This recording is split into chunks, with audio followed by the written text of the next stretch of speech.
চোখ খুলে নিজেকে হসপিটালে বেডে আবিষ্কার করে মেহবিন। হাতে কোনো পরিচিত পুরুষের স্পর্শ পেতেই মেহবিন লাফিয়ে উঠে দেখে তার সুখ দুঃখের একমাত্র সাথী, তার প্রাণপ্রিয় বন্ধু আরিয়ান দাঁড়িয়ে আছে। আরিয়ানকে দেখে মেহবিন নিজেকে আর নিয়ন্ত্রণ করতে পারে না, কেঁদে উঠে তার বন্ধু আরিয়ানকে ঝাপটে ধরে। বোনের সমতুল্য প্রাণপ্রিয় বেস্ট ফ্রেন্ডকে এইভাবে কাঁদতে দেখে আরিয়ানের বুকেও ভীষণ কষ্ট শুরু হয়। তার নিজের কোনো বোন নেই, মেহবিনকেই সেই জায়গাটুকু সে দিয়েছিল। সব সময় মেহবিনের মুখশ্রীতে অদ্ভুত এক হাসি ঝুলে থাকত।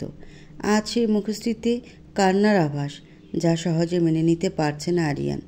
আরিয়ানের সাথে মেহবিনের পরিচয় হয় চট্টগ্রামে। মেহবিন 2 বছরের জন্যে চট্টগ্রামে শিফট হয়ে গিয়েছিল। চট্টগ্রামের একটি স্বনামধন্য কলেজে সে চান্স পেয়েছিল। খালাকে ছাড়াই একা সেখানে একটি হোস্টেলে থাকতে তার কিছুটা প্রবলেম হয়েছিল। কলেজের প্রথম দিনে সে খুব তাড়াহুড়ো করে বেরিয়ে যেতে নিলে কারো গাড়ির সাথে ধাক্কা লেগে তার হাতে থাকা সব বই পড়ে যায়। মেহবিনের সাথে ধাক্কা লেগে যাওয়া গাড়িটির মালিক গাড়ি থেকে বেরিয়ে মেহবিনকে কোনো রকম সরি বলে। মেহবিন পায়ে তেমন ব্যথা না পেলেও হাতে বেশ চোট পেয়েছে। মেহবিন তার সামনে থাকা লোকটার দিকে তাকিয়ে দেখে একজন লম্বাটে ছেলে, দেখতে বেশ সুদর্শন। উজ্জ্বল শ্যামবর্ণের ছেলেটির গায়ে ডক্টরের অ্যাপ্রন ছিল।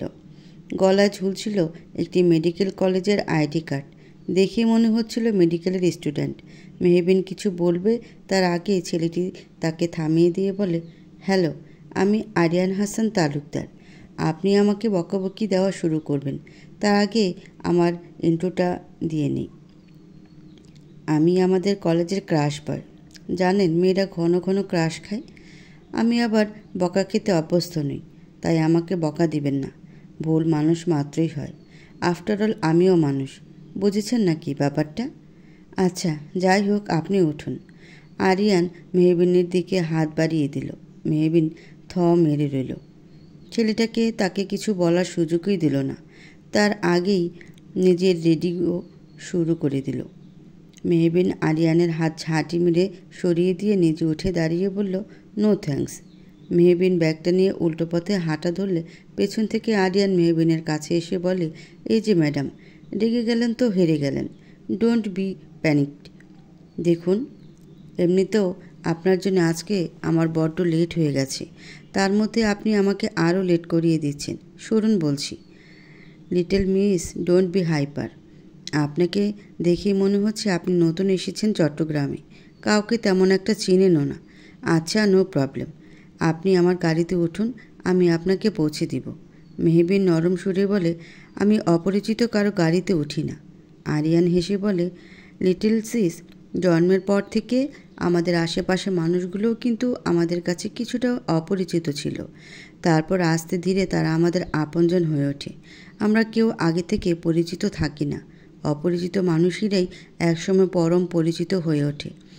আমার না কোনো বোন নেই, অন্তত পক্ষে বড় ভাই হিসেবে আপনি আমার গাড়িতে উঠতে পারেন। আমি কিন্তু অতটা খারাপ নই সিস। আরিয়ানের বলা কথাটি কেন যেন মেহবিনের বেশ ভালো লাগলো। না চাইতেও সে আরিয়ানের গাড়িতে উঠেছিল। সারা রাস্তা জুড়ে আরিয়ান এক প্রকার গল্প জুড়েই দিয়েছিল মেহবিনের সাথে, যেন একমাত্র মেয়েটাকে সে সব বলতে পারে। মেহবিনের সব শুনে যাচ্ছিল। ছেলেটা বেশ মিশুকে, অল্প সময় সবাইকে আপন করে নিতে পারে। আরিয়ানের পরিবারবর্গ ঢাকায় থাকে। আরিয়ানের বাবাও একজন স্বনামধন্য ডক্টর। আরিয়ান শুধুমাত্র ডাক্তারি পড়তে চট্টগ্রামে এসেছে। এইভাবে দিনের পর দিন মেহবিন এবং আরিয়ান আরও ভালো বন্ধু হয়ে গিয়েছিল, বলতে গেলে বেস্ট ফ্রেন্ড। আরিয়ান মেহবিনকে এক প্রকার তার বোনের মতো আগলে রাখত। মেহবিনের কলেজে পড়া শেষে ঢাকার ভার্সিটি পড়তে চলে গেলে আরিয়ানের সাথে তার যোগাযোগ বিচ্ছিন্ন হয়ে যায়। আজ আবারও প্রায় 1 বছর পর আরিয়ানের সাথে তার দেখা। আজকে মেহবিন এক প্রকার ভাগ্যবশত দেখা হয়ে যায় আরিয়ানের সাথে। মেহবিনের দিকে এগিয়ে আসা গাড়িটি ছিল আরিয়ানের। গাড়িটা এত কাছে আসায় খানিকটা ভয়েই মেহবিন অজ্ঞান হয়ে যায়। গাড়ি থেকে আরিয়ান নেমে এসে মেহবিনকে দেখে, চমকে ওঠে। সে আর কিছু না ভেবে মেহবিনকে তার হসপিটালে নিয়ে আসে, যেখানে তার চেম্বার রয়েছে। আরিয়ান এবার মেহবিনকে কোনো রকম সামলিয়ে বলে ওঠে, মেহু, তোর হঠাৎ এইরকম অবস্থা কেন? প্রায় 1 বছর ধরে তোর সাথে আমার কোনো যোগাযোগ নেই। তোর ফেসবুক আইডিটাও ডিঅ্যাক্টিভ হয়ে রয়েছে। এইভাবে রাস্তায় কী করছিলি তুই? এই অনেক বছর অনেক কিছুই হয়ে গেছে রে আরিয়ান। কি হয়েছে? আরিয়ান, আমি প্রেগনেন্ট। নির্লিপ্ত কণ্ঠে মেহবিন বলে ওঠে। আরিয়ান উঠে দাঁড়িয়ে বলে, হোয়াট? এইদিকে অব্র বাসরাতে এসে দেখে মায়েরা ঘরে নেই, হয়তো ওয়াশরুমে গিয়েছে। অব্র আয়নার সামনে দাঁড়িয়ে নিজের গায়ের পাঞ্জাবিটা খুলতে শুরু করে দেয়। আজ সে মায়রাকে পেয়েছে ঠিকই, কিন্তু বুকে অদ্ভুত এক শূন্যতা কাজ করছে অব্রের। সেই শূন্যের উৎস কি মেহবিন নিজেই? অব্রের মাথাটা ব্যথা করছে প্রচণ্ড। মেহবিন কোথায় গেল? এই ঢাকা শহরে মেয়েটার তো কেউ নেই। যদি মেহবিনের কোনো বিপদ হয়? নানা বাজে চিন্তা অব্রের মাথায় ঘুরপাক খাচ্ছে। অব্রের ভাবনার মাঝেই তোয়ালে দিয়ে চুল ঝাড়তে ঝাড়তে মায়রা নামক রমণী রুমে প্রবেশ করে, যাকে দেখে কিছুক্ষণের জন্যে ঠায় দাঁড়িয়ে থাকে যুবক। রমণীর পা থেকে মাথা পর্যন্ত অব্র চোখ বোলায়। ছোট্ট একটা মিনি স্কার্ট পরে দাঁড়িয়ে আছে মায়রা। অব্র ঘোর লাগা চাহনিতে মায়রার দিকে এগিয়ে আসে। এই মুহূর্তে মায়রার রূপের মোহে পড়ে সে মেহবিন নামক চ্যাপ্টারটাকে বন্ধ করে রাখে। অব্র মায়রা ঠোঁটে আলতো করে ছুঁয়ে বলে, কিছু দেখতে পারছো ডার্লিং? মায়রা অব্রের কাঁধে হাত রেখে ঠোঁট টিপে হেসে বলে, দেখতে পারছি তো, প্রখর নেশা। তোমাকে ঘিরে রয়েছে সেই নেশা, তোমাকে কাছে পাওয়ার। ফিসফিস করে কথাটি বলেই অব্র মায়রাকে কোলে করে এগিয়ে নিয়ে যায় বিছানার দিকে। মায়ের অব্রকে শক্ত করে জড়িয়ে ধরে আছে। সকল আলো আস্তে আস্তে নিভে যায়। মেহবিন সব কিছুই খুলে বলেছে কী করে সে ভালোবাসা নামে প্রতারিত হয়েছে, কিভাবে মায়ের মতো খালাকে হুট করে পলকের মধ্যে বদলে যেতে দেখেছে। যদিও মেহবিন তার প্রাক্তন স্বামীর নাম একবার উচ্চারণ করেনি। মেহবিন ইচ্ছে করে অব্রের নামটি প্রকাশ করেনি আরিয়ানের কাছে। সে চায় না তার প্রাক্তন স্বামীকে কেউ চিনুক। অব্রকে আর কিছুতেই তার জীবনে জড়াতে চায় না সে। মেহবিন শক্ত গলায় বলল, পৃথিবীতে সব থেকে ভয়ঙ্কর কিছু যদি হয়, তা হলো হুট করে খুব কাছের আপন মানুষগুলোর বদলে যাওয়া রূপ। বিশ্বাস করবি না তুই আরিয়ান, আমি ঠিক কোন পরিস্থিতিতে দাঁড়িয়ে আছি। মায়ের মতো খালার এমন স্বার্থপরতা আমার মধ্যে থাকা সকল আত্মবিশ্বাসকে নিমিষে শেষ করে দিয়েছে। আমি বুঝতে পেরেছি ওই বাড়িতে আমার সন্তান কিছুতেই সেফ না। আরিয়ান চুপচাপ শুনতে লাগলো মেহবিনের কথাগুলো। অতঃপর বলল, ভুল মানুষকে বারবার বিশ্বাস করাটাও আমাদের নিজেদের একটা দোষ। তুই ভালোবাসার ক্ষেত্রে ভুল মানুষকে বেছেছিলি, এমনকি সাহায্য পাওয়ার আশায়ও ভুল মানুষের কাছে সাহায্য চেয়েছিলি। আচ্ছা, সেসব বাদ দেই, চল এবার তুই আমার সাথে। কোথায়? কোথায় আবার? আমার বাসায়। আমি এখন আবারও ঢাকায় শিফট করে গিয়েছি। তুই এখন আমার বাসায় যাবি। দেখ আরিয়ান, আমি তোর বাসায় গিয়ে তোর ঝামেলা বাড়াতে চাই না। আমি ঠিক কোথাও চলে যাব, তুই চিন্তা করিস না। কথাটি বলে মেহবিন উঠতে নিলে আরিয়ান ক্ষিপ্ত গলায় বলল, একটা থাপ্পড় খাবি তুই? নিজের অবস্থা দেখেছিস? তোর প্রেশার একেবারেই লো। আমি জানি ঢাকায় তোর তেমন কেউ নেই, তার মধ্যে তুই এখন একা নোস। তোর গর্ভেও একজন সন্তান বেড়ে উঠেছে, তারও খেয়াল রাখতে হবে। একজন ডক্টর হিসেবে আমি কিছুতেই তা হতে দিব না। কিন্তু কোনো কিন্তু নয়। দেখ মিহু, আমি তোকে সবসময় আমার নিজের বোনের জায়গাটুকু দিয়েছি। আমাকে একটু বিশ্বাস করে দেখ, আমি অন্তত তোকে ঠকাবো না। একটি যুবক বিশাল ঘরের এক কোণে বসে আছে। তার মাথায় নানা চিন্তা ঘুরছে। হুট করেই ছেলেটি একটি পেন্সিল ও আর্ট পেপার নিয়ে বসে পড়ল। অতঃপর ছেলেটি খুব নিখুঁতভাবে তার প্রেয়সীর ছবিটা আর্ট করে ফেলল। তারপর গিটারটা হাতে নিয়ে ছবিটির দিকে তাকিয়ে গাইতে লাগলো, ছন্ন ছাড়া মনে এসেছে গোপনে, মুখে বলেছি যে নিও না তো টেনে, অজানাকে ভুলে সোজা খেটে চলি, জানি শোধরানো হবে না কখনো, তবু গভীরে সে থাকে গভীরে, যার আঁকা ছবিরে সে ছিল গভীরে, গভীরে গভীরে সে থাকে গভীরে, যার আঁকা ছবিরে সে ছিল গভীরে। সে পাশে নেই, কি জানি নাই, সে পাশে নাই, কি জানি নাই।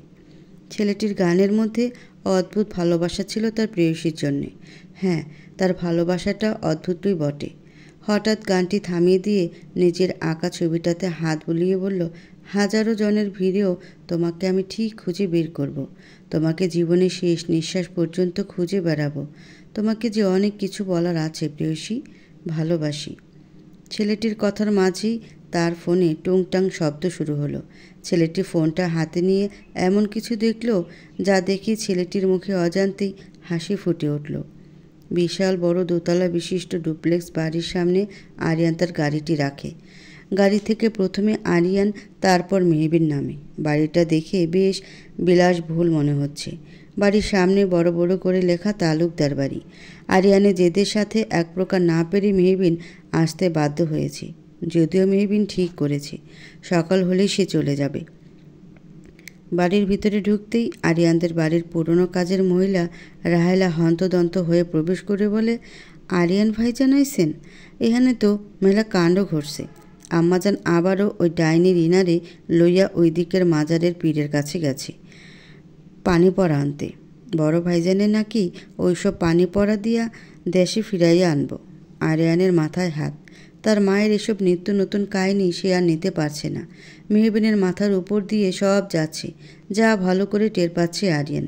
তাই সে বলল, আসলে আমার মা বড্ড কুসংস্কার জাতীয় জিনিসে বিশ্বাস করে। মায়ের বিশ্বাস ওইসব মাজারে থাকা পীরদের কী সব পানি পড়াতে নাকি ভাইয়া দেশে ফিরে আসবে আর রিনাকে বিয়ে করবে। আসলে আমার ভাই এখন কিছুতেই বিয়ে করতে চায় না, কিন্তু মা তো এক জিদ্দি। আচ্ছা তুই থাক, আমি দেখি মা কোথায়। আরিয়ান আবারও দরজা দিয়ে বেরিয়ে যায় তার মায়ের উদ্দেশ্যে।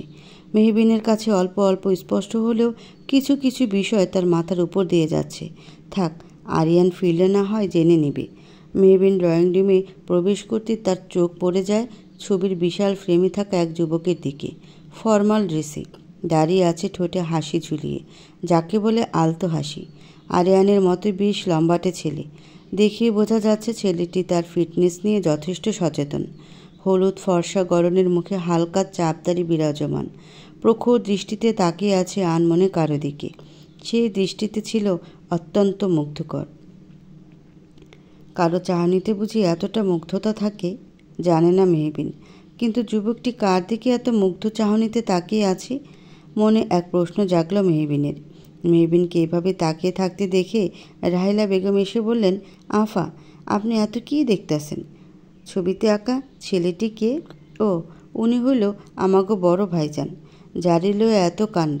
এই বাড়ির বড় ছেলে আরহাম হাসান তালুকদার। মেহবিন আনমনে বলল, আরহাম হাসান তালুকদার? আরহামের ঘরে বর্তমানে তার স্ত্রীর পরিচয়ে দাঁড়িয়ে আছে মেহবিন, যাকে সে এখনও চিনেই না। এখনও পর্যন্ত যাকে নিজ চোখে দেখার সাধ্য হয়নি, তারই ঘরে তার বউয়ের পরিচয়ে দাঁড়িয়ে থাকাটা অত্যন্ত অস্বস্তির বিষয় বলে মনে হচ্ছে মেহবিনের। মেহবিন রক্তচক্ষু দিয়ে তাকিয়ে আছে আরিয়ানের দিকে। আরিয়ানের তো যায় যায় অবস্থা। কিছুক্ষণ আগে মেহবিন আরহামের ছবিটির দিকে তাকিয়েছিল। তখনই সেখানে আরিয়ানসহ আরিয়ানের মা এবং রিনা উপস্থিত হয়। অপরিচিত মেয়েকেই দেখে আরিয়ানের মা মেহবিনের দিকে প্রশ্ন ছুড়ে বললেন, মা, কে তুমি? রাহেলা বেগম এগিয়ে এসে বললেন, খালা, এই আফাটা তো ছোটো ভাইজানের লগে আইছি। আরিয়ানের মা এইবার আরিয়ানের দিকে তাকিয়ে বললেন, আরিয়ান, তোমার সাথে এই মেয়েটাকে? আরিয়ান পড়েছে বিপাকে। ঢাকা শহরে মেহবিনের কেউ নেই। মেহবিনকে এই অবস্থায় ভালোভাবে খেয়াল করতে হবে। এই বাড়িতেই মেহবিনকে পার্মানেন্টে রাখার জন্য কিছু একটা বলতে হবে। আরিয়ানের মাথায় একটা জিনিসই চলছে, মেহবিনকে যে করেই হোক এই বাড়িতে রাখতে হবে। তাছাড়া একটা পরিচয় না থাকলে, শুধুমাত্র বেস্ট ফ্রেন্ডের পরিচয় তো মেহবিন এই বাড়ি থাকতে পারবে না। অন্য একটা পরিচয় দিতে হবে মেহবিনের। ভাবতে ভাবতে আরিয়ানের মাথায় একটা বুদ্ধি চলে এলো। তার ভাই এই মুহূর্তে দেশে নেই, এইটাই সুযোগ। আরিয়ান অনেকক্ষণ পরে মুখ খুলে বলল, মা, তোমার বাড়ির বৌমাকে আমি নিয়ে এসেছি, এখন তুমি যা করার করো।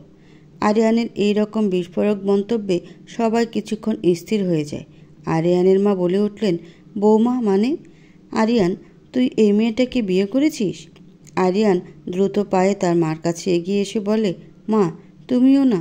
আমি কেন বিয়ে করতে যাব? তোমার কি শুধু একটাই ছেলে? তোমার বড় ছেলে মেহবিন ভাবিকে বিয়ে করে বিদেশে চলে গেছে, তাও আবার লুকিয়ে। যদিও আমি হালকা জানতাম তোমার ছেলে এবং মেহবিনের তো অনেক দিনের রিলেশন। মেহবিনকে বিয়ে করে সে লুকিয়ে রাখে বিষয়টা, যাতে আস্তে ধীরে সবাইকে পরে বলতে পারে। কিন্তু তার আগেই তো তুমি রিনার সাথে ভাইয়ার বিয়ে দেওয়ার জন্য উঠে পড়ে লেগেছ। তাই তোমার ছেলে প্রজেক্টের বাহানা দিয়েই বিদেশে পালিয়েছে। এইসব প্রজেক্ট শুধু বাহানা। আরিয়ানের কথা শুনে রিনা সেখানেই বসে কান্না জুড়ে দিল। তার ভাষ্যমতে আরহাম তার সাথে বিশ্বাসঘাতকতা করেছে, তাকে বিয়ে না করে অন্য একটা মেয়েকে বিয়ে করেছে। মেহবিনের মাথা দিয়ে যেন সব গেল, মাথাটা আবারও চক্কর দিয়ে উঠছে তার। আরিয়ান বুঝতে পারছে মেহবিন কিছু বলার আগেই তাকে থামাতে হবে, না হলে তার বলার আগেই মেহবিন তার মুখ খুলে ফেলবে। আরিয়ান আবারও বলল, তুমি জানতে পারলে খুশি হবে, ভাবি এবং ভাইয়ার জীবনে ছোট্ট একজন সদস্যও আসছে। আরিয়ানের মা বড় বড় চোখ করে বলল, বৌমা পর্যন্ত ঠিক ছিল, আমার ছেলে এতটা ফাস্ট যে এখন ঘরে নাতনিও আসবে? কি বলছিস রে, আমার মাথা ঘোরাচ্ছে। আরামের বাচ্চা হবে শুনে রিনা আরও জোরে ভ্যাঁ করে কান্না করল। আরিয়ান আবারও বলে উঠল, তোমাকে আর কি বলবো মা, ভাবি ঢাকা শহরে তেমন কেউ নেই। ভাবি এখানকার একটা ভার্সিটিতে পড়ে এবং সেখানকার একটি হোস্টেলেই থাকে। ভাবি প্রেগনেন্ট শুনে আমি এই বাড়িতে নিয়ে আসি। ভাবি এই অবস্থায় কোথায় যাবে বলো? তার মধ্যে ভাবির সাথে ভাইয়ার কোনো কারণে যোগাযোগ বিচ্ছিন্ন হয়ে গেছে। আরিয়ানের মা মেহবিনের কাছে এসে মেহবিনের মাথায় মায়ার হাত বুলিয়ে বলে, আরিয়ান একদম ঠিক করেছে মা, আমার ছেলেটা এতটা পাজি আমি জানতাম না। একবার দেশে ফিরুক, তারপর দেখাবো মজা। আমাদের ঘরে নাতি নাতনি আসছে, এখন তো বোমাকে যত্ন করতে হবে, তাই না? আমার ছেলেটাও এমন কাণ্ড করে বসে আছে, তোমার ঠিকমতো বরণও করতে পারলাম না। আচ্ছা, আপাতত তুমি না হয় আরামের ঘরে যাও। আরিয়ান, তুই বোমাকে আরামের ঘরে নিয়ে যা। আরিয়ানের মা মিসেস নিশাদ বেশ সরল সোজা মানুষ, তেমন একটা প্যাঁচ তার মধ্যে নেই। ছেলের বলা ইনিয়ে বিনিয়ে মিথ্যে কথাও তিনি বিশ্বাস করে ফেললেন। তার ভাষ্যমতে তার ছেলে তো অন্তত তাকে মিথ্যে বলবে না। মেহবিন কিছু বলবে তার আগেই আরিয়ান তার হাত ধরে উপরের ঘরের দিকে নিয়ে যেতে থাকে। রায়লা বেগম অন্য চিন্তায় মগ্ন হয়। মাইয়াডা বড় ভাইজানের বউ হলে বড় ভাইজানের ছবি দেখা চিন্তা ছিল না কেন? রাহেলা বেগম তার মনের প্রশ্ন মনেই রেখে দেয়। আজকাল বড়লোকদের বিশাল বিশাল কারবার।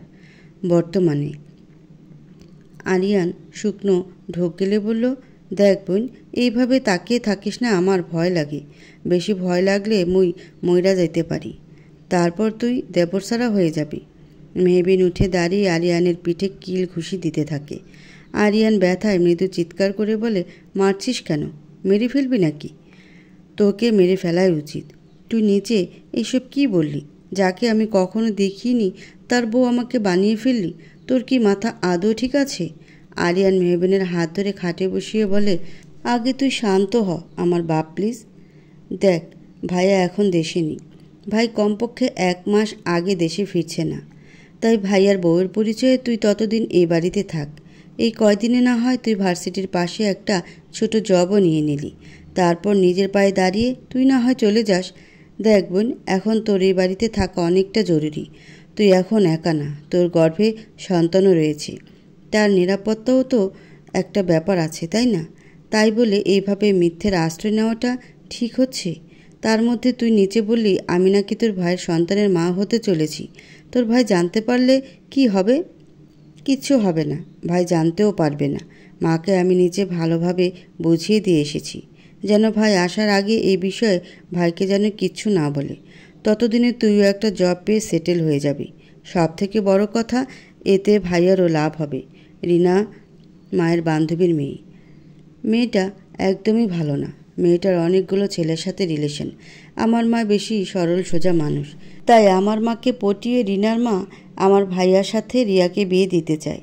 তাই তো ভাইয়া নিউ ইয়র্কে চলে গেছে প্রজেক্টের নাম করে। আমাদের এই ছোট্ট প্ল্যানের জন্যে রিনা নামক আপদটাও ভাইয়ার ঘাট থেকে সরে যাবে। মেহবিন আরিয়ানের কথার প্রেক্ষিতে বলল, এইভাবে সরল মানুষটাকে ঠকানো কি ঠিক হবে? দেখ আরিয়ান, আমি তো জানি একটা মানুষের ফিলিংস নিয়ে খেললে সে কতটা কষ্ট পায়। আরিয়ান দীর্ঘশ্বাস ফেলে বলে, দেখ মেহু, আমরা কোনো অন্যায় করছি না। যা করছি তোর গর্ভে থাকা ছোট্ট শিশুটির জন্যে, যার কোনো দোষই নেই। কয়েকটা দিনেরই তো ব্যাপার। আমি মাকে আসতে দিলে জানিয়ে দিব সব। অবশেষে অনেকবার বোঝানোর পরে মেহবিন থাকতে রাজি হলো, যদিও মেহবিনের অনেকটাই অপরাধবোধ কাজ করছে, কিন্তু এটা ছাড়া তো আর কোনো উপায়ও নেই। মায়েরা ঘুম থেকে উঠে দেখে অব্র আয়নার সামনে দাঁড়িয়ে রেডি হচ্ছে। আজ অব্রকে খুব তাড়াতাড়ি বেরোতে হবে, অফিসে খুব জরুরি মিটিং আছে। মায়রাকে ঘুম থেকে উঠতে দেখে অব্র মিষ্টি হেসে বলল, good morning darling. Good morning. অনেক তো ঘুমালে, এবার একটু রান্নাঘরে গিয়ে আমার জন্য কফি নিয়ে এসো। কফি ছাড়া তো আমি অফিসে যেতেই পারি না। মায়রা চট করে বলে ওঠে, দেখো অব্র, আমি সবেমাত্র ঘুম থেকে উঠলাম, আমি এখন কফি বানাতে পারবো না। আর তুমি আমাকে রান্নাঘরে যেতে বলছো? আমি কখনো রান্নাঘরের আশেপাশেও যাইনি। তুমি বাড়ির কাজের লোককে বলো, সে তোমাকে কফি করে দিবে। আমি এখন বাড়ির কাজের লোকের হাতে কফি খাবো? আমি তো অন্তত পারবো না। দরকার পড়লে তোমার মাকে বলো। কথাটি বলে মায়েরা আবারও ঘুমিয়ে গেল। অজ্ঞতা অব্র আর কথা বাড়ালো না। ঘর থেকে বেরিয়ে ডাইনিং টেবিলে বসে পড়ল। অতঃপর কাজের লোক এসে তাকে কফি দিয়ে চলে গেল। অব্র কফিটা মুখে দিয়েই রেখে দিল। এইসব কোনো কফি হলো? কফি তো মেহবিন বানাতে পারত। আহা, একবার খেলে শুধু খেতেই ইচ্ছা করত। সকাল হলেই মেয়েটি অব্রের রুমে গিয়ে অব্রকে প্রতিদিন কফি দিয়ে আসতো নিয়ম করে। কফিতে এক প্রকার আলাদা মিষ্টতা ছিল। হয়তো সেই কফিতে মেহবিনের ভালোবাসা ছিল অব্রের জন্যে। অব্র যখন কফি খেয়ে মেহবিনের প্রশংসা করত, তখন মেয়েটাও কী লজ্জা পেত। মেয়েটাকে লজ্জা পেলে বড্ড সুন্দর দেখাতো। কিন্তু আজ বাড়ির এক কোণাতেও সেই লজ্জাপতি মেয়েটি নেই। তার হাতের বানানো কফিটাও নেই। অব্র আর ভাবতে পারছে না কিছু। সে কফিটা রেখে না খেয়েই অফিসের উদ্দেশ্যে রওনা দিল। নিউ ইয়র্কের একটি বড় বিল্ডিংয়ে দৌড়ে যাচ্ছে তাহসান। আজকে ক্লায়েন্টের সাথে খুবই জরুরি প্রজেক্ট নিয়ে তাদের কোম্পানির মিটিং আছে। মিটিং রুমে পৌঁছে তাহসান শান্তি পেল। আরহাম মিটিংটা অলরেডি শুরু করে দিয়েছে। আরহাম মিটিং শুরু করেছে মানে প্রজেক্টটা সে পেয়ে যাবে। আরহাম বেশ সময়নিষ্ঠ। সময়ের মধ্যে সে সব কাজ করতে পছন্দ করে। আরহাম এসআই কোম্পানির একজন আর্কিটেকচার। এসআই কোম্পানির মূল শাখা নিউ ইয়র্কে। আরহাম তাদের দেশের পুরনো সব বাড়ির ডিজাইন নিয়ে ইন্ডিয়ার ক্লায়েন্টদের সাথে মিটিং করছে। আরহামের দেওয়া প্রতিটি প্রেজেন্টেশন এবং তার বাচনভঙ্গিগুলো মেয়ে ক্লায়েন্ট সহ সকলের কাছে বেশ ভালো লাগে। আরহাম তার বক্তব্য শেষ করলে সকলে একসাথে হাতে তালি দিয়ে উঠে দাঁড়ায়। আরহামের করা প্রজেক্টটি সাকসেসফুল হয়েছে। তাহসানও হাতে তালি দেয়। অতঃপর একজন ইন্ডিয়ান বাঙালি ক্লায়েন্ট উঠে দাঁড়িয়ে আরহামের সাথে হাত মিলিয়ে বললেন, আমি আপনার আজকের প্রেজেন্টেশনে যথেষ্ট মুগ্ধ মিস্টার আরহাম হাসান তালুকদার। এই ডিলটা আমি আপনাদের কোম্পানিকেই দিতে চাই। বলতে হবে এই কোম্পানিকে এগিয়ে নেওয়ার জন্যে আপনার অনেক অবদান আছে। তখনই আরহামের বস এসে বললেন, তার বলতে আরহামের মতো একজন দায়িত্ববান আর্কিটেকচারকে পেয়ে আমাদের কোম্পানি যথেষ্ট গর্বিত। আপনি জানলে খুশি হবেন, আরহাম আমাদের কোম্পানির নেক্সট এমডি হতে চলেছে। মিস্টার বিশ্বাস আরহামের দিকে তাকিয়ে বলে, বাহ, খুব ভালো খবর। আমার তো মনে হয় আরহাম এই জায়গাটা ডিজার্ভ করে। বলতে গেলে আরহাম তার কাজের দ্বারা এই পর্যায়ে এসেছে। আরহাম মিষ্টি হেসে বলে, স্যার, আমি জাস্ট আমার কর্তব্য করেছি, তেমন কিছুই না। স্যার, আপনি একটা কথা বেশ বলেছেন। ডিজার্ভ জিনিসটা কিছু কিছু সময় কেড়ে নিতে হয়, এক প্রকার নিজের কাজের মাধ্যমেই। আমিও এইটাই বিশ্বাস করি। কাজ না করলে লাইফে সাকসেস জিনিসটা আসবে না। আচ্ছা, আমি একটু আসছি। শিওর। কথাটি বলেই আরহাম তাহসানের কাছে গিয়ে বলে, তোকে যা বলেছিলাম করেছিস? একদম। কাল তোর বাংলাদেশে যাওয়ার ফ্লাইট বুক করে ফেলেছি। আজকে রাতে তোর ফ্লাইট। আজকে গেলেই কালকে রাতেই পৌঁছে যাবি। কিন্তু আরহাম, তুই তো এখানে 1 মাসের জন্য এসেছিলি, কালকে হঠাৎ বাংলাদেশে যাবি কেন? আমার মনে হচ্ছে এর পেছনে তোর কোনো উদ্দেশ্য আছে। আফটার অল আরহাম হাসান তালুকদার কোনো উদ্দেশ্য ছাড়া কাজ করে না। তুই আমার সেই কলেজের ফ্রেন্ড, তোকে খুব ভালো করে চিনি আমি। উদ্দেশ্য তো আছে। কি? পরশু আমার কোম্পানিতে এমডি হিসেবে জয়েন, তাই আমাকে কালকের মধ্যে বিডিতে যেতে হবে, বুঝলি? এমনিতেও আমার লেট হয়ে যাচ্ছে, অনেক প্যাকিং বাকি। আই হ্যাভ টু গো নাও। আরহাম পকেটে হাত ঢুকিয়ে দ্রুত পায়ে বেরিয়ে যায়। তাহসান পড়ে যায় চিন্তায়। আরহামের মাথায় কিছু তো চলছে। অব্র ও মায়রার ডান্সের সময় বিভিন্ন ঘনিষ্ঠ মুহূর্তের ছবি মেহবিনের ফোনে জ্বল করছে। নিজের প্রাক্তন স্বামীর সাথে তার বর্তমান স্ত্রীর এতটা ঘনিষ্ঠ মুহূর্তের ছবি দেখে কোনো মেয়ে হয়তো নিজেকে ঠিক রাখতে পারবে না, যেমন মেহবিন এখন পারছে না। রাতের দিকে আরিয়ান ও তার মায়ের সাথে মেহবিন ডিনার করে আরহামের ঘরে চলে আসে। আরিয়ানের মা বেশ যত্ন করে মেহবিনকে খাইয়ে দিয়েছিল। তখন মেহবিনের চোখ ছলছল করে উঠছিল। আরিয়ানের মায়ের হাতে খেয়ে কেন যেন মেহবিনের মনে হচ্ছিল উনিই পারবেন মেহবিনের মায়ের অভাব পূরণ করতে। তবে মহিলাটি অতি অসাধারণ। কেমন একদিনই মেহবিনকে আপন করে নিয়েছে। সারাদিন শুধু বৌমা একটু খাও, বৌমা আস্তে ধীরে চলাফেরা করো। মেহবিনের বেশ ভালো লাগছিল। মেহবিন জানে এই ছোট্ট নাটকটা শুধুমাত্র কয়েকদিনের, কিন্তু তবুও কেন যেন আরিয়ানের মায়ের বলা বৌমা ডাকটা তার খুব ভালো লাগে। যেহেতু মেহবিন এই বাড়িতে আরহামের বউয়ের পরিচয় আছে, তাই তাকে এক প্রকার বাধ্য হয়ে আরহাম নামক অচেনা যুবকের ঘরে থাকতে হবে। মেহবিন যখন আরহামের রুমে ঢুকে তখনই তার ফোনের মেসেঞ্জারে টুংটাং শব্দ হয়। মেহবিন ফোনটা হাতে নিয়ে দেখে তার ভার্সিটির এক বান্ধবী আলিসার মেসেজটা দেখতে মেহবিনের চোখ থেকে দুফোঁটা জল গড়িয়ে পড়ে। বিয়ের আসরে অব্র এবং মায়রার কাপল পিকের কিছু ঘনিষ্ঠ মুহূর্তের ছবি তুলে আলিশা মেহবিনের মেসেঞ্জারে দিয়ে দেয়।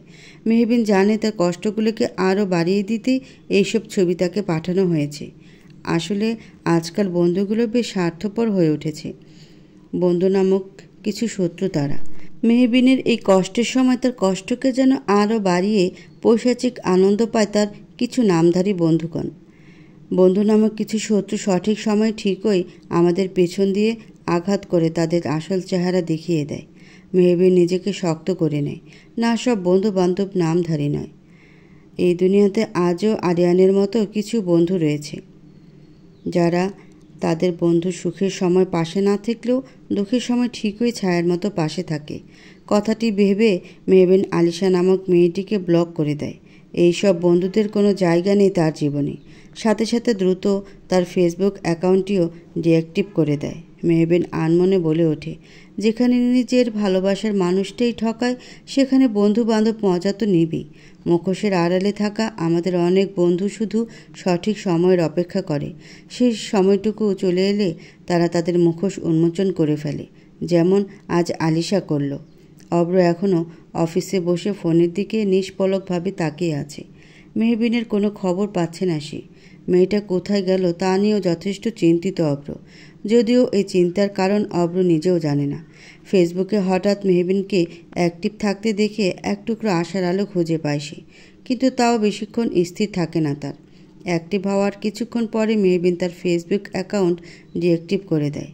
মেহবিনের সাথে কথা বলে আপাতত সে কোথায় আছে একটু জানতে পারত অব্র ফেসবুকের মাধ্যমে, কিন্তু সেই মাধ্যমটুকু মেহবিন বন্ধ করে দিল। আশাহত হয়ে অব্র নিজের বাড়ির পথে হাঁটা দিল। এদিকে মেহবিন ফোনটা রেখে দিয়ে আরহামের ঘরটার দিকে এক পলক তাকায়। ঘরটার বেশিরভাগ অংশে বিভিন্ন গিটারের কালেকশন। দেখে বোঝা যাচ্ছে আরহাম তার বিশাল ঘরে বিভিন্ন গিটারের কালেকশন করতে বেশ পছন্দ করে। চারপাশে আরহামের বিভিন্ন ছবির সমাগম। তার মধ্যে সবথেকে বেশি নজর কাড়া ছবি হলো মধ্যখানের ছবি, যে ছবিটি মেহবিন ড্রয়িং রুমেও দেখেছিল। আচ্ছা, লোকটা কার দিকে এতটা মুগ্ধ নয়নে তাকিয়েছিল? কোনো মেয়ের দিকে হয়তো। যদি কোনো মেয়ে হয় তাহলে সে মেয়ে নিশ্চয়ই খুব ভাগ্যবতী হবে। মেহবিন আনমনে হেসে ছবিটার দিকে তাকিয়ে বলে, এই যে মিস্টার, আমি সত্যি সরি এইভাবে আপনার ঘরে মিথ্যে বউয়ের অভিনয় আমি থাকছি। বাট প্রমিস, কালকে থেকে ইন্টারভিউ দেওয়া শুরু করব আমি। চাকরিটা পেলেই আমি চলে যাব। ততদিনে এই অভিনয়টা আমাকে করতেই হবে। বাট বিশ্বাস করুন, আমি আপনার বিছানাতেও ঘুমাবো না। আপনি রাগ করবেন না, হ্যাঁ? মেহবিন কথাটি বলেই নিচের মেঝেতেই ঘুমিয়ে পড়ে। অব্র সারাদিন অফিস করে ক্লান্ত শরীর নিয়ে বারান্দায় কফি নিয়ে বসে পড়ে। কফিটা সে আজ নিজ হাতেই বানিয়েছে। তখনই মায়রা নামক রমণী তার গলা জড়িয়ে ধরে বলে, আমার ডার্লিংটা বুঝি এখনও আমার উপর রাগ করে আছে? অব্র কোনো রকম প্রতিক্রিয়া করে না। সে তো অন্য এক চিন্তায় মগ্ন। বাড়িটার প্রতিটি কোণায় যেন আজ শুধুই নিস্তব্ধতা। সাথে অব্রের মনটাও খা খা করে উঠছে। অব্রকে চুপ থাকতে দেখে মায়রা অব্রের সামনে হাঁটু গেড়ে বসে, কানে হাত দিয়ে বলে, আমি সত্যি সরি। আসলে ঘুমের সময় কখন কি বলে ফেলি তা নিজেও জানি না। অব্র এইবারও চুপ। মায়রা অব্রকে মৃদু ধাক্কা দিয়ে বলে, এই অব্র বেবি, তুমি কি এখনও রাগ করে থাকবে? তুমি কি জানো না তুমি রাগ করলে আমার বড্ড কষ্ট হয়? অব্র তার ভাবনা থেকে বেরিয়ে এসে মায়রার দিকে মিষ্টি হেসে বলে, সরি অ্যাকসেপ্ট হবে যদি তুমি এখন আমার জন্যে আরেক কাপ কফি নিয়ে আসো। ওকে ডার্লিং, তুমি জাস্ট বসো, আমি এক্ষুনি আসছি। মায়েরা কথাটি বলে অব্রের কপালে চুমু খেয়ে রান্নাঘরের দিকে চলে যায়। সে কখনো রান্নাঘরে যায়নি, কিন্তু অব্রকে ভালোবেসে সে যেখানে সব করতে পারে, সেখানে কফি বানানো তো সামান্য ব্যাপার। মায়েরা চলে যেতেই অব্র দীর্ঘশ্বাস ফেলে। মেহবিন এই বাড়িতে নেই, অব্রের কাছে নেই, অব্রের থেকে অনেকটাই দূরে। কিন্তু এই দূরে থেকেও মেহবিন অব্রের জীবনে গভীরভাবে জড়িয়ে যাচ্ছে, যা হয়তো অব্র নিজেও জানে না। সকাল সকাল আরিয়ানের সাথে মেহবিন বেরিয়ে পড়েছে। যদিও আরিয়ানের মা মেহবিনকে এই সময় বাইরে যেতে নিষেধ করেছেন, তবুও আরিয়ান কোনো রকম তার মাকে বুঝিয়ে মেহবিনকে নিয়ে ভার্সিটি যাওয়ার কথা বলে বেরিয়ে যায়।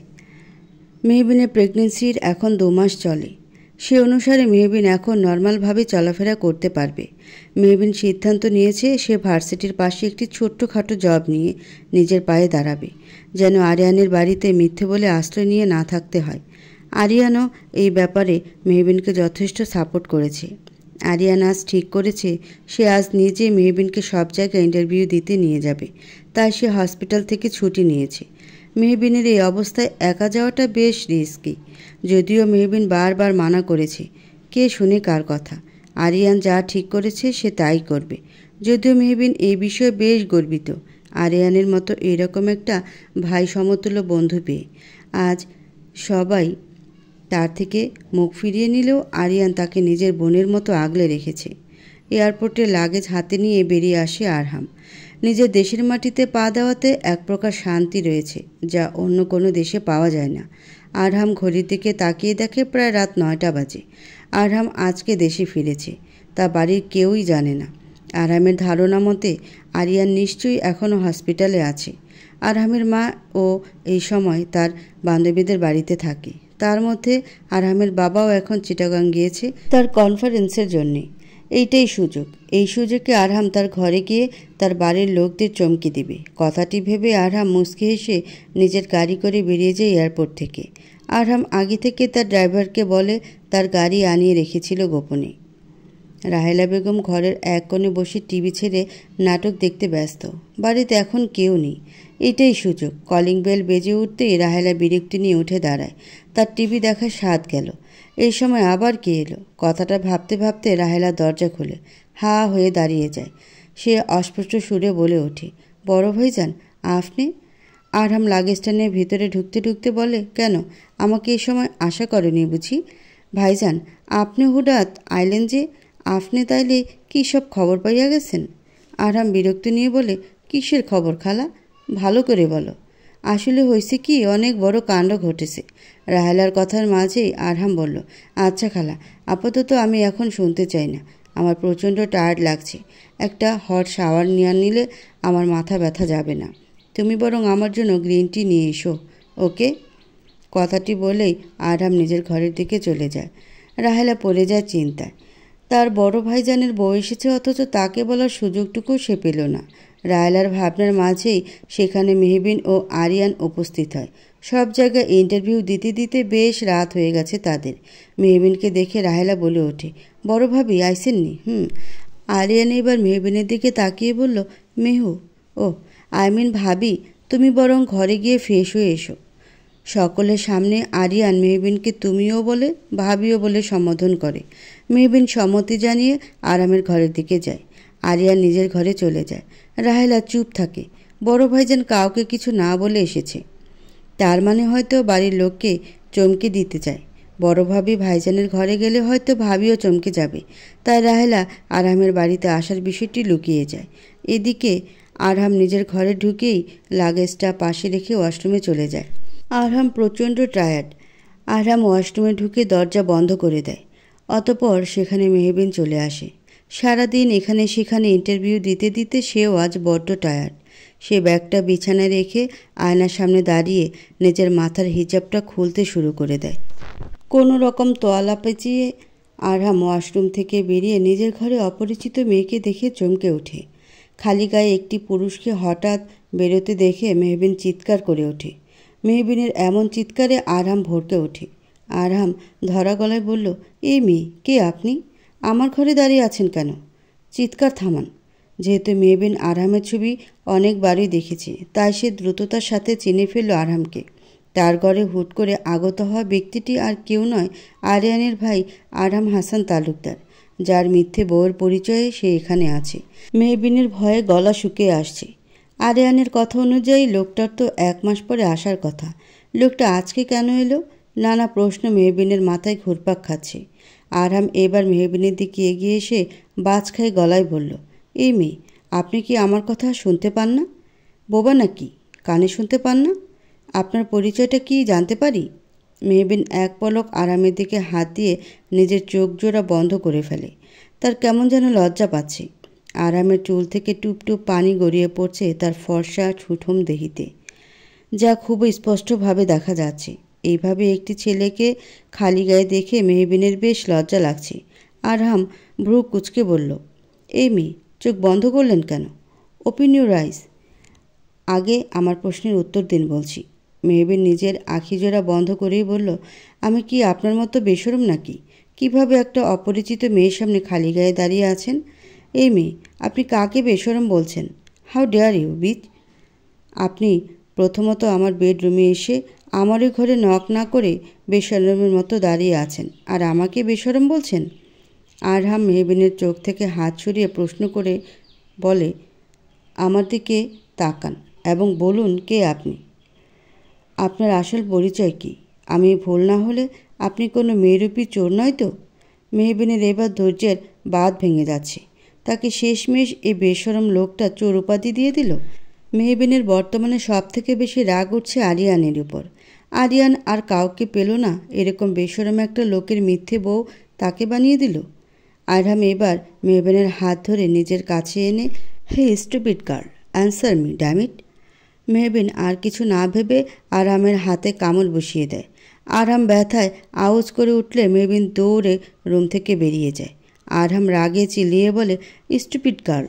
আরহাম মেহবিনের পিছনে দৌড়াতে গিয়েও দৌড়ায় না, বরং আরহাম পুনরায় আবার ওয়াশরুমে চলে যায়। এই মেয়েকে সে দেখে নেবে, তার হাতে কামড় দেওয়ার উচিত শিক্ষা সে দিবে। আরহামের ঘর থেকে মেহবিন দৌড়ে আরিয়ানের ঘরে চলে গেল। উপর থেকে সব কিছুই দেখতে লাগলেন রাহেলা। তার ভাষ্যমতে তার বড় ভাইজানরে দেখে কিভাবে এতটাই চমকায় গেছে যে সোজা দৌড়াদৌড়ি শুরু করে দিছে। আরিয়ান নিজের ঘরে বসে ফেসবুকিং করছিল। তখনই পেছন থেকে মেহবিন ধাক্কা দিয়ে আরিয়ানকে এক প্রকার খাট থেকেই ফেলে দেয়। আরিয়ান মেঝেতে বসে ব্যথায় কুকড়ে গিয়ে বলল, তোর আবার কি হলো বোন? এই রাতে তোর ধাক্কাধাক্কি খেলতে মন চাইলো নাকি? মেহবিন চেঁচিয়ে বলে, এইবার সব থেকে বড় ধাক্কা তো তুই পাবি। তুই জানিস কি হয়েছে? কি? তোর বেশরম বড় ভাই বিদেশ থেকে ফিরে এসেছে। কি বললি? ঠিক বুঝলাম না। বললাম আরহাম হাসান তালুকদার দেশে ফিরে এসেছেন। বর্তমানে সে এখন তার ঘরে। আরিয়ান যেন কথাটি শুনে এক প্রকার থ মেরে রইল। তারপর শুকনো ডোক গিলে বলল, বোন রে, আমার মাথার উপর দিয়া সব যাচ্ছে, একটু ভালো করে বল। মেহবিন বসে আরিয়ানকে সব খুলে বলল। সব শুনে আরিয়ানের মাথায় হাত। আরিয়ান অসহায় দৃষ্টিতে তাকিয়ে বলল, এখন কি করব? সেইটা আমি কি করে জানব? তাও কথা, কিন্তু আমি কি করে বুঝবো বল? ভাই 1 মাসের আগে এত তাড়াতাড়ি চলে আসবে? আরহাম একটা সাদা শার্ট ও ট্রাউজার পরে নিজের রুম থেকে বেরিয়ে পড়ে। উদ্দেশ্য মেয়েটাকে উচিত শিক্ষা দেওয়া। তখনই সেখানে তার মা রাহেলা ও রিনা উপস্থিত হয়। আরহামের মা তাকে দেখেই তাকে জড়িয়ে ধরে বলে, বাবা তুই এসেছিস? তুই নিশ্চয়ই বৌমার কথা শুনে এসেছিস এত তাড়াতাড়ি, তাই না? তুই যে প্রেম করতিস আমাকে বললি না কেন? এমনকি তুই যে বিয়ে করেছিস আমাকে একটিবার বললে কি এমন হতো? বৌমা শেষে অসহায় হয়ে এসে আমাকে সবটা বলল। রিনা কাঁদো কাঁদো গলায় বলল, শুধুই কি বৌমা, বৌমার সাথে বাচ্চাও আছে। আরহাম, আমাকে তুমি এতটাই অপছন্দ করো যে সোজা বিয়েও করে ফেললে? এমনকি তোমার বউ প্রেগনেন্ট। আরহামের মাথার উপর দিয়ে সব যাচ্ছে। বউ, আবার তার মধ্যে বাচ্চা, আবার কোথা থেকে উদয় হলো? আরহাম যতটুকু জানে সে একজন অবিবাহিত মানুষ। রিলেশনে জড়ানোর মতো ভুল সে কখনো এ পর্যন্ত করেনি। তাহলে তার বউ বাচ্চা, তার মধ্যে বউ কোথা থেকে এলো? আরহামের ভাবনার মাঝেই রাহেলা মুচকি হেসে বলে, ভাইজান আপনার হাতে কিসের লাল দাগ? রাহেলার কথায় আরহামের নজর তার হাতের দিকে যায়, যেখানে মেহবিন তাকে কামড় দিয়েছিল। আরহাম দাঁত কিরমির করে বলে, এক বনে জন্তু কামড় দিয়ে দিয়েছে। শান্তি? আরহামের মা বলে, কি বলিস কি বাবা? কখন কিভাবে হলো? দেখি দেখি। আরামের মা তার ছেলের হাত দেখতে গেলে পেছন থেকে আরিয়ান তার মাকে থামিয়ে দিয়ে বলে, মা, তুমি ভাইয়ার সাথে এখানে দাঁড়িয়ে কথা বলছো? এদিকে ভাবি ভাইয়াকে খুঁজে যাচ্ছি। মেহবিন আরিয়ানের পেছনে দাঁড়িয়ে আছে। আরামের আর বুঝতে বাকি রইল না, এই মেয়েটাই সব নষ্টের গোড়া। আরাম একবার মেহবিনের দিকে তাকালো, আরেকবার আরিয়ানের দিকে তাকালো। আরামের চাহনিতে ভয়ঙ্কর রাগ ছিল, যা খুব ভালো করে বুঝতে পারছে আরিয়ান। আরাম ঠিক করেছে সে এখনই কাউকে কিছু বলবে না, বরং চুপ থাকবে। আরিয়ানের কাছে সবটা শুনতে হবে। আরহামের মা বললেন, ও হ্যাঁ, আমার ছেলেটা কতদিন পর বাড়িতে আসলো, অথচ আমি এখানে দাঁড়িয়ে আছি। আমার কত কাজ পড়ে আছে। রাহেলা, চল রান্নাঘরে। রিনা, তুইও চল। রিনা কাদু কাদু মুখ নিয়ে চলে গেল। বর্তমানে মেহবিন, আরহাম ও আরিয়ান আরহামের ঘরে দাঁড়িয়ে আছে। আরিয়ান আরহামকে সব খুলে বলেছে কিভাবে মেহবিন অসহায় হয়েই এই বাড়িতে আরহামের মিথ্যে বউয়ের নাটক করতে বাধ্য হয়েছে। সব কিছু শুনে আরহাম কিছুক্ষণ চুপ থাকে, মেয়েটার দিকে এক পলক তাকায়। এই মেয়েটাকে সে চিনে না, তবুও মেয়েটির প্রতি আলাদা এক মায়া কাজ করে। মেয়েটি এই বয়সে ভালোবেসে ঠকেছে। এই সময় মেয়েটি সত্যি খুব সাপোর্টের দরকার। কথাটি ভেবে আরহাম উঠে দাঁড়িয়ে বলে, ওকে, আমিও এই মিথ্যে নাটক করা রাজি, বাট শুধুমাত্র কিছুদিনের জন্যে। বেবিটা তো কোনো ভুল করেনি, অন্তত বেবির জন্য হলেও উনি এই বাড়িতে 1 বছর থাকতে পারেন। মেহবিন এবার আরিয়ানের দিকে তাকিয়ে বলে, আরিয়ান, ওনাকে বলে দে আমি শুধুমাত্র কয়েকটা দিন থাকবো। চাকরিটা হয়ে গেলে আর আমি থাকবো না। আরিয়ান, তোর এই স্টুপিড বন্ধুকে বলে দে দুনিয়াটা এতটা সোজা না যতটা সে ভাবে। এই ঢাকা শহরে প্রেগনেন্ট অবস্থায় একটা মেয়েকে একা কতটা স্ট্রাগল করে যেতে হয়, থাকতে হয়, তার বিন্দুমাত্র ধারণা নেই তার। কথাটি বলি আরহাম রুম থেকে বেরিয়ে যায়। মেহবিন রাগে ফুঁসতে ফুঁসতে বলল, আরিয়ান, তুই দেখলি তোর এই বেশরম ভাই আমাকে স্টুপিড বলল? আরিয়ান হাত জোর করে বলল, বোন, এবার অন্তত থাম। ভাই যে রাজি হয়েছে এইটাই অনেক, পরেরটা পরে ভাবা যাবে। এখন আমাকে যেতে দে, কাল আমার হসপিটাল আছে, আমি যাই বরং। মেহবিনকে কিছু বলতে না দিয়েই আরিয়ান চলে যায়। মেহবিন পড়েছে আরেক ঝামেলায়। এই ঘরে ও বেশরম লোকটার সাথে একই ঘরে কিভাবে থাকবে সে?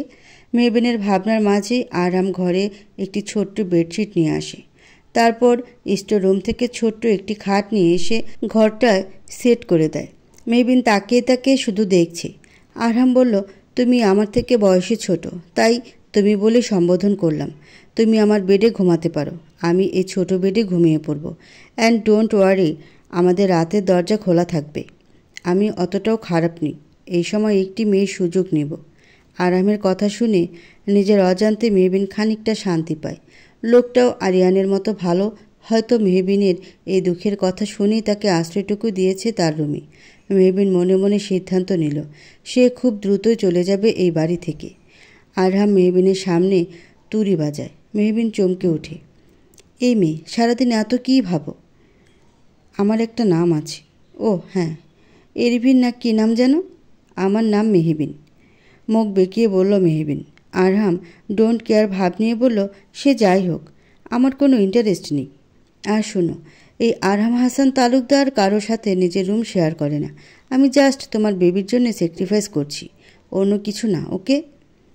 আরহাম সোফায় বসে ফোন টিপতে শুরু করলো। মেহবিন মুখ বেঁকিয়ে ভাবতে লাগলো, ইস, আসছে বেশরম লোক, যেন মেহবিন তার জন্যে কত কিছু ভেবে রাখে। সত্যি লোকটাকে মেহবিনের পুরাই আজব লাগে। সকাল সকাল অভ্র ব্রেকফাস্ট করার জন্য বসে পড়ে। অভ্রের মা নিজের হাতে ছেলের জন্য রান্না করে নিয়ে আসে। অভ্র তার মাকে বলে, মা, মায়েরা তো আছে, তুমি হঠাৎ করতে গেলে কেন? মায়েরা এখন নতুন বউ, ওকে দিয়ে এখন কিছু করানো যায় নাকি? তাছাড়া মায়েরার বাবা বেশ ভালো মানুষ, কাজের মানুষ রেখেছে এই বাড়ির জন্যে।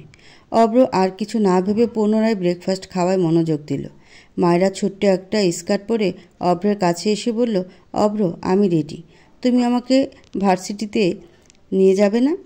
তুমি এসব ড্রেস পরে বের হবে? অভ্রের প্রশ্নে মায়েরা বলল, কেন, কোনো সমস্যা? বিয়ের আগে তো এসব ড্রেসই পরতাম। আহা অভ্র, মেয়েটা পড়ছে, পড়ুক না। অভ্র তার মায়ের কথা শুনে চুপ হয়ে যায়। মায়েরা অভ্রের মায়ের দিকে তাকিয়ে বলল, জানেন আন্টি, অভ্র না কেমন চেঞ্জ হয়ে যাচ্ছে, সারাদিন শুধু মুড অফ করে থাকে। কেন অভ্র, কি হয়েছে তোর? তেমন কিছুই না মা। অফিসে কাজের একটু প্রেশার, তাই আর কি। আমার খাওয়া হয়ে গেছে, মায়েরা চলো, আমার লেট হয়ে যাচ্ছে।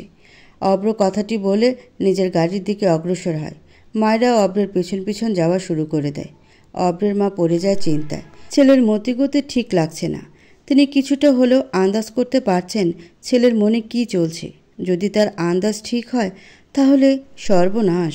মায়েরাকে খুবই যত্ন সহকারে আইসক্রিম খাইয়ে দিচ্ছে অব্র, যা মেহবিন আড়াল থেকে খুব ভালোভাবেই দেখতে পাচ্ছে। মায়েরা ঠোঁটের কোণে আইসক্রিম লেগে গেলে তার টিস্যু দিয়েও খুবই যত্ন নিয়ে মুছে দিচ্ছে অব্র। সকালে খুব তাড়াতাড়ি মেহবিন ঘুম থেকে উঠে পড়ে আজ ভার্সিটির উদ্দেশ্যে। আরামের মা মেহবিনকে নিজের হাতে ব্রেকফাস্ট করে দেন। মেহবিন ব্রেকফাস্ট বানাতে চাইলেও তাতে সবসময় তিনি বাধা দেন। তার ভাষ্যমতে এই সময় মেহবিনের একদমই রান্নাঘরের আশেপাশে থাকা উচিত নয়।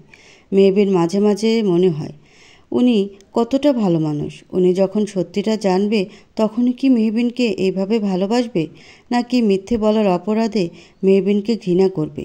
মেহবিন দুটানায় পড়ে যায়। পরক্ষণে মেহবিনের আরেকটা কথা মাথায় আসে। তিনিও তো একজন মা। তিনি নিশ্চয়ই বুঝেন একটা মা তার সন্তানকে বাঁচানোর জন্য ঠিক কী করতে পারে। তিনি নিশ্চয়ই সত্যিটা জানলে মেহবিনকে ঘৃণা করবেন না, বরং আগের মতোই আগলে রাখবেন। আরিয়ানের যেহেতু আজকে হসপিটালের চাপ আছে, তাই আরিয়ান আগে চলে গেছে। এখন যেহেতু বাড়িতে আরহাম আছে, তাই বাধ্য হয়েই মেহবিনকে আরহামের সাথে বেরোতে হয়েছে ভার্সিটির উদ্দেশ্যে। কেননা আরহামের মা মেহবিনকে কিছুতেই একা ছাড়বেন না। আরহামের যেহেতু আজ প্রথম এমডি হিসেবে জয়েনিং, তাই সে আজকে তাড়াতাড়ি ঘুম থেকে উঠেছে। গাড়িতে ওঠার সময় মেহবিন এক বিপত্তি ঘটিয়ে ফেলেছিল। তা হলো সে আরহামকে সামনে রেখেই পেছনের সিটে বসতে গিয়েছিল। তখন আরহাম ভ্রু কুঁচকে বলে, হে স্টুপিড মেয়ে, তুমি আমাকে নিজের ড্রাইভার মনে করো? সামনে বসো, জাস্ট স্টুপিড। মেহবিন নাক ফুলিয়ে বলে, একদম আমাকে স্টুপিড মেয়ে বলবেন না। বাড়িতে আশ্রয় দিয়েছেন বলে কি একেবারে মাথা কিনে নিয়েছেন? আরহাম গাড়ি থেকে বেরিয়ে মেহবিনের হাত ধরে নিজের পাশের সিটে বসিয়ে দিয়ে নিজেও বসে পড়ে। মেহবিনকে কিছু বলার কোনো প্রকার সুযোগ না দিয়েই যুবক নিজের ভ্রু খানিকটা আরও কুঁচকে বলল, দেখো মেয়ে, আজকে আমার কাছে একটা ইম্পর্টেন্ট দিন। সকাল সকাল তোমার সাথে ঝগড়া করে সেই মুডটা নষ্ট করতে চাইছি না, তাই তুমি একদম চুপ হয়ে যাও, বেশি বকবক করবে না। আরহাম কথাটি বলেই গাড়ি চালু করে দিল। মেহবিন নাক ফুলিয়ে বসে থাকে। আরহাম তা গাড়ির মিরর দিয়ে ঠিকই দেখেছিল। মেহবিনকে এইভাবে নাক ফুলাতে দেখে আরহাম আলতো হাসে, যা মেহবিনের চোখে ঠিকই পড়েছে। লোকটার নাকের মাঝ বরাবর একেবারে ছোট্ট তিল আছে, যা শুধুমাত্র হাসলেই গাঢ় হয়ে ওঠে।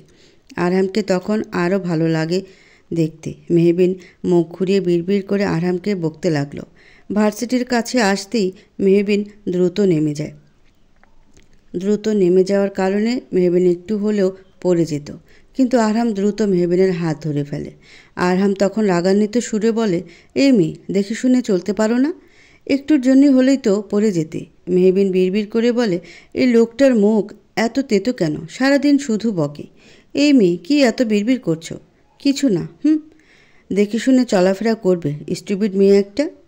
আরহামের কথার বিপরীতে মেহবিন কথা শোনাতে চেয়েছিল, কিন্তু তার আগেই আরহাম গাড়ি নিয়ে চলে যাওয়ার আগে ভালো করে বলে যায় মেহবিন যেন সে আসার আগে একা একা না যায়। মেহবিন শুধু মুখ বেঁকায়। একদিনই এক লোকটা তার উপর হুকুম জারি করা শুরু করে দিয়েছে। নিজেকে কি ভাবে কে জানে। মেহবিন কিছুতেই ওই বেশরম লোকটার কথা শুনবে না। কথায় কথায় শুধু স্টুপিড বলে।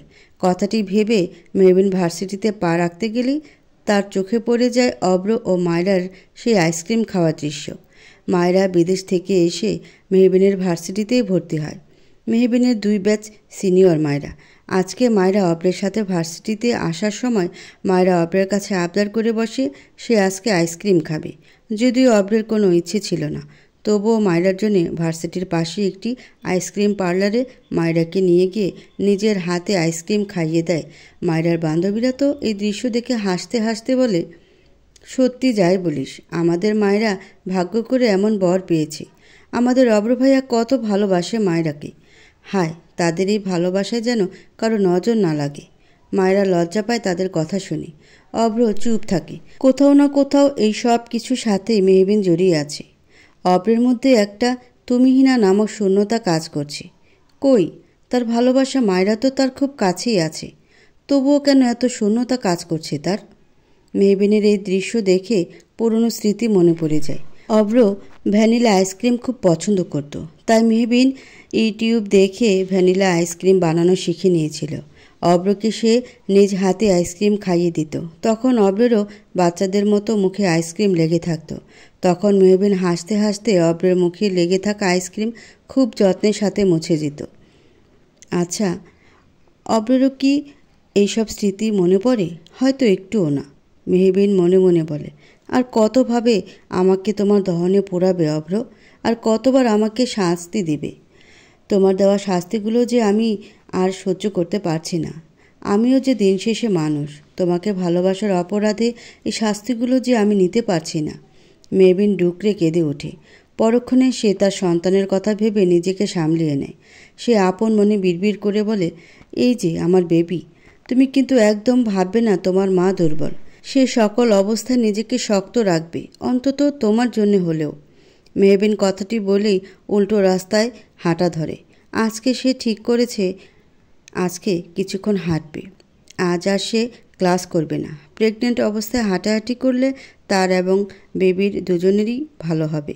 মেহবিন এখন এই মুহূর্তে অব্র নামক প্রতারককে নিয়ে ভাবতে চায় না, বরং তার সমস্ত চিন্তাভাবনা তার সন্তানকে ঘিরে। আরহাম অফিসে ফর্মাল ড্রেসআপের সাথে প্রবেশ করে। আরহামের ড্রেসিং চেঞ্জ বরাবরই খুব ভালো। তার শার্টের সাথে হালকা নেভি ব্লু ব্লেজারটা বড্ড মানিয়েছে। অফিসের নতুন এমডিকে দেখে সবাই দাঁড়িয়ে যায়। সবার আগে তাহসান এগিয়ে এসে তার বন্ধুর হাতে ফুলের তোড়া এগিয়ে দিয়ে বলে, অভিনন্দন, আমাদের কোম্পানির নতুন এমডি মিস্টার আরাম হাসান তালুকদার। দয়া করে আপনার এই সামান্য কর্মচারীর ফুল গ্রহণ করবেন। আরহাম ক্ষিপ্ত গলায় বলল, একটা থাপ্পড় খাবি তুই? আমরা আগেও ফ্রেন্ড ছিলাম, এখনও আছি। আমার পজিশন চেঞ্জে কিছু পরিবর্তন হবে না।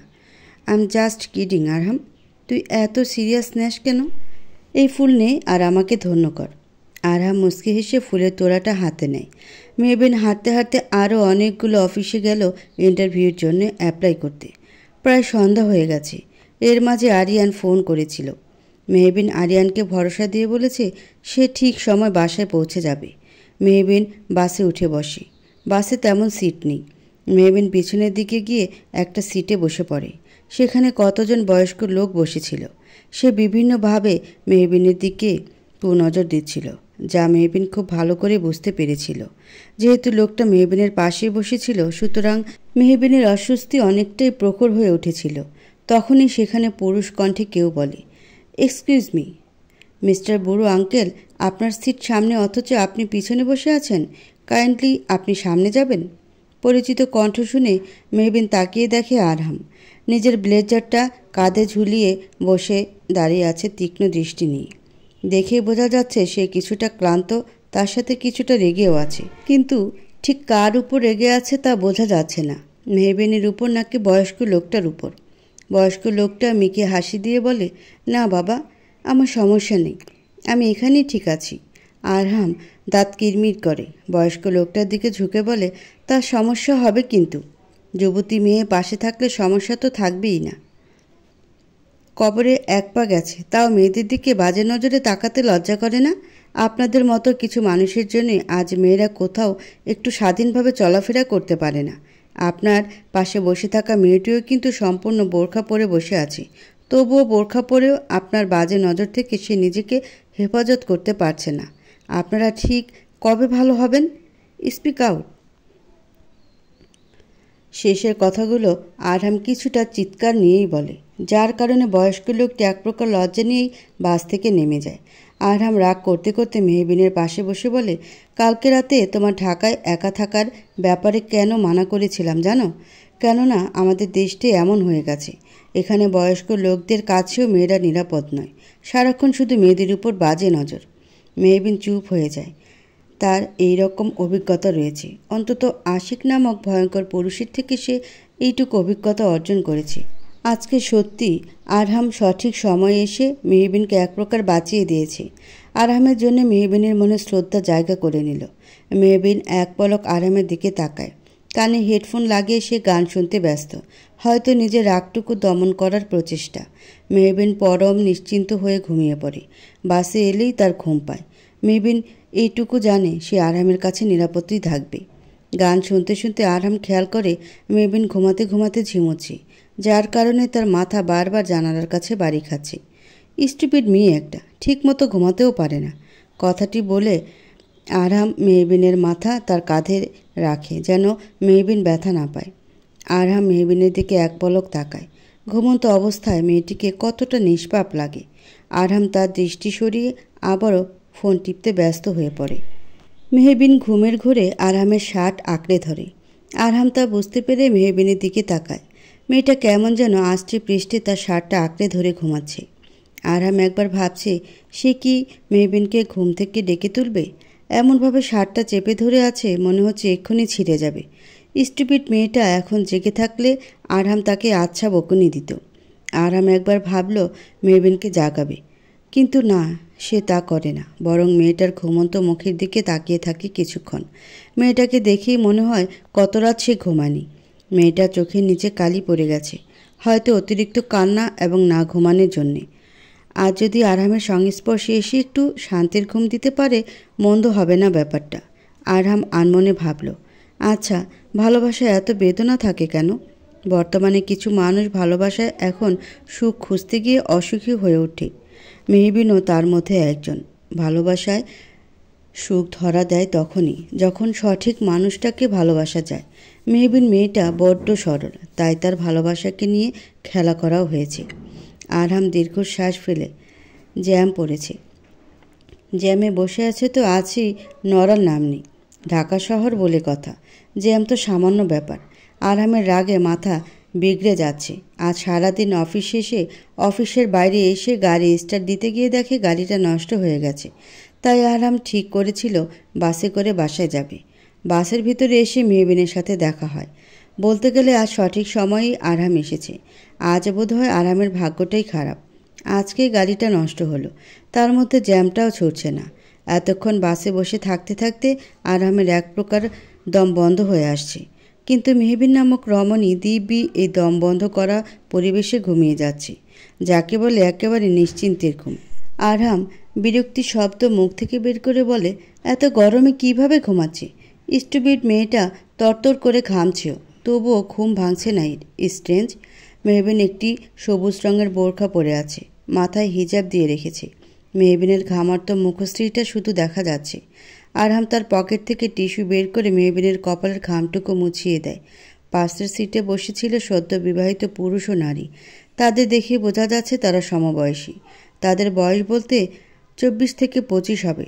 যুবতীটি তার স্বামীকে খুঁচিয়ে আরহামকে দেখিয়ে বলতে লাগলো, দেখেছ কি কেয়ারিং হাজব্যান্ড, কেমন করে নিজের বউটাকে আগলে রাখছে। বাবা, দেখেই মনে হচ্ছে বেশ রোমান্টিক। আর তুমি? খবিশ লোক একটা। যুবকটি তার স্ত্রীর কথা শুনে মুখ ঘুরিয়ে ফেলে। স্ত্রী তাকে প্রায় এসব কথা শোনায়। এসব কথা শুনতে শুনতে সে অভ্যস্ত।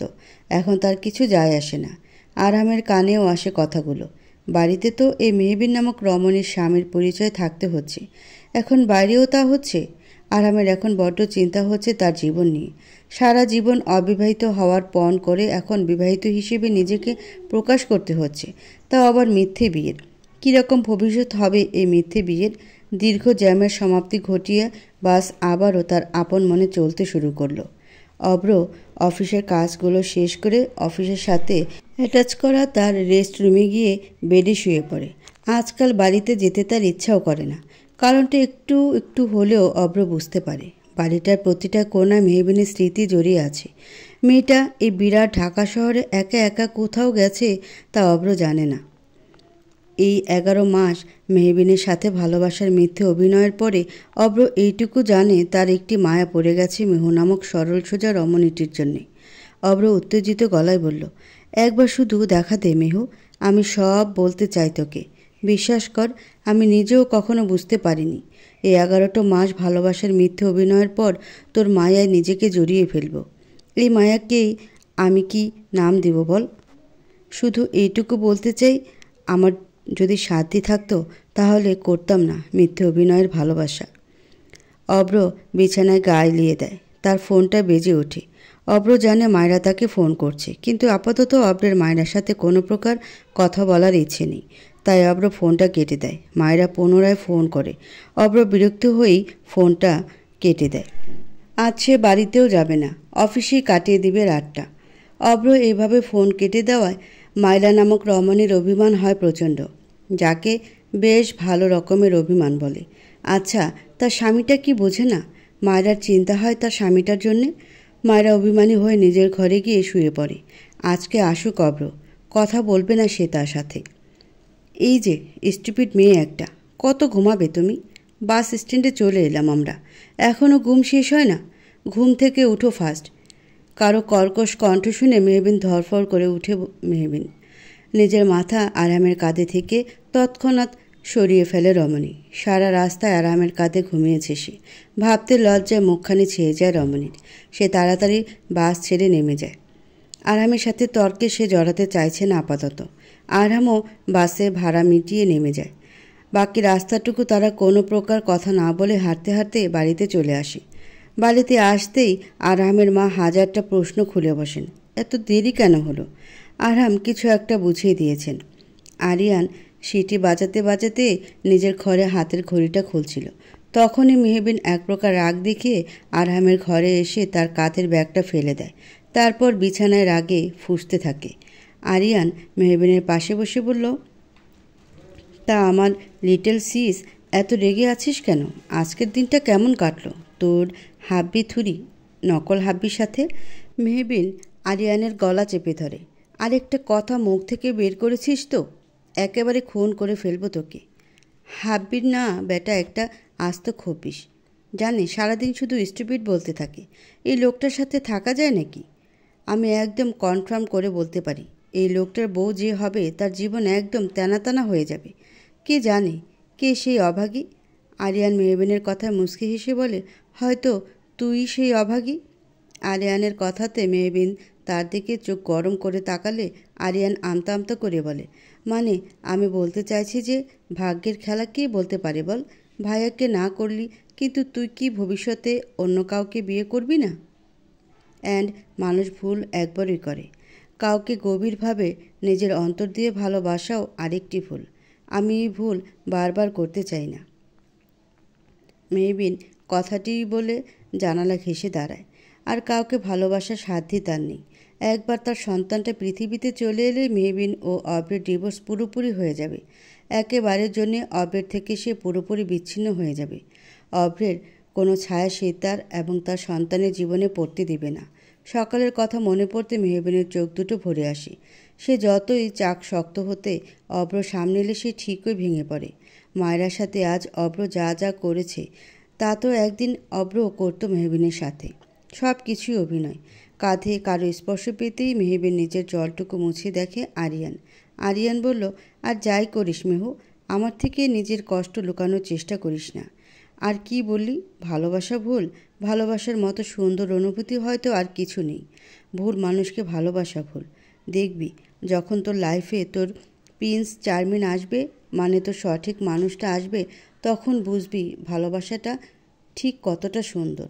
মেহবিন আরিয়ানের কথার বিপরীতে কিছু বলবে তখনই তার কানে আসে কারো গলায় মধুর সুর। হ্যাঁ, আরহাম তার গিটারটা নিয়ে বাগানে বসে গাইছে। যখন সন্ধ্যা নেমে জোনাকিরা আসে আর ফুলগুলো সুবাস ছড়ায় রাতে, তোমার ঘরের পুতুলগুলো তখন চুপ অভিমানে ঘরে ফিরে যায় ভাঙা মনে। তাই তো রাত আমায় বলে, তুমি ভেঙে পড়ো না এইভাবে। কেউ থাকে না চিরদিন সাথে। যদি কাঁদো এইভাবে তার ঘুম ভেঙে যাবে। ভেঙে পড়ো না এই রাতে। মেহবিন গানটা গভীরভাবে অনুভব করছে। গানটার প্রতিটা লাইন যেন তারই জন্যে গাওয়া। আরহাম খুবই নিখুঁতভাবে প্রতিটা গানের লাইন গাইছে। মেহবিনের চোখ থেকে টুপটুপ করে জল গড়িয়ে পড়ে। গান গাইতে গাইতে আরহামের চোখ যায় মেহবিনের দিকে। মেয়েটার মায়াভরা মুখশ্রীতে একরাশ কান্না এসে ভিড় করেছে। আচ্ছা, মেয়েটা এত ছিচকাঁদুনি কেন? একটু হাসতে পারে না? আপন মনে নিজেকে প্রশ্ন করে বসে আরহাম। তারপর নিজেই নিজেকে বলে, আজ তো একটা স্টুপিড মেয়ে। স্টুপিড মেয়েরা শুধু কাঁদতেই জানে। আরহাম মেহবিনের দিকে তাকিয়ে পুনরায় গাইতে লাগলো, ও চাঁদ, বলো না সে লুকিয়ে আছে কোথায়? সে কি খুব কাছের তারাটা তোমার? সে কি করেছে অভিমান আবার? হঠাৎ সে চলে গেছে, শূন্যতা যেন এই ঘরে। তাই তো রাত আমায় বলে, তুমি ভেঙে পড়ো না এইভাবে। কেউ থাকে না চিরদিন সাথে, যদি কাঁদো এভাবে তার ঘুম ভেঙে যাবে। ভেঙে পড়ো না রাতে, তুমি ভেঙে পড়ো না এইভাবে। কেউ থাকে না চিরদিন সাথে, যদি কাঁদো এভাবে তার ঘুম ভেঙে যাবে। ভেঙে পড়ো না এই রাতে। মেহবিনের এই গানটি শুনে যেন অদ্ভুত এক মনোবল কাজ করলো। তার কান্না নিজে থেকেই থেমে গেল। মনে হচ্ছে আরামের গাওয়া প্রতিটি সুর, প্রতিটি লাইন শুধু মেহবিনের জন্য ছিল।